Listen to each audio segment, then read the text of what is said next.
অভিন্ন ভবিষ্যতের জন্য যুক্ত হোক বিশ্ব এ প্রতিপাদ্যে চীনের রাজধানী বেইজিংয়ে অনুষ্ঠিত হয়েছে তৃতীয় চীন আন্তর্জাতিক সাপ্লাই চেইন এক্সপো। বুধবার থেকে শুরু হওয়া এই প্রদর্শনীতে দেশি বিদেশি প্রায় 1200টি প্রতিষ্ঠান অংশগ্রহণ করে। এবারের প্রদর্শনীতে উপস্থাপন করা হয় 6টি প্রধান শিল্প চেইন।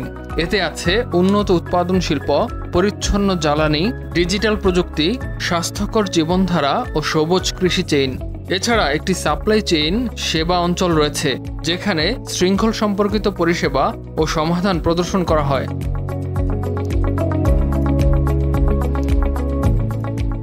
চলতি বছর প্রদর্শনীতে প্রথমবারের মতো অংশ নিয়েছে 230টিরও বেশি নতুন দেশি বিদেশি অংশীদার, যারা 100টিরও বেশি নতুন পণ্য, প্রযুক্তি ও উদ্ভাবন উপস্থাপন করছেন। প্রদর্শনীতে 75টি দেশ, অঞ্চল ও আন্তর্জাতিক সংস্থার 651টি প্রতিষ্ঠান ও কোম্পানি অংশ নেয়। এর মধ্যে বিদেশি প্রদর্শকের সংখ্যা 35%। প্রদর্শনীটি চলে চলতি মাসের 20 তারিখ পর্যন্ত। ইমতিয়াজ আহমেদ, RTV।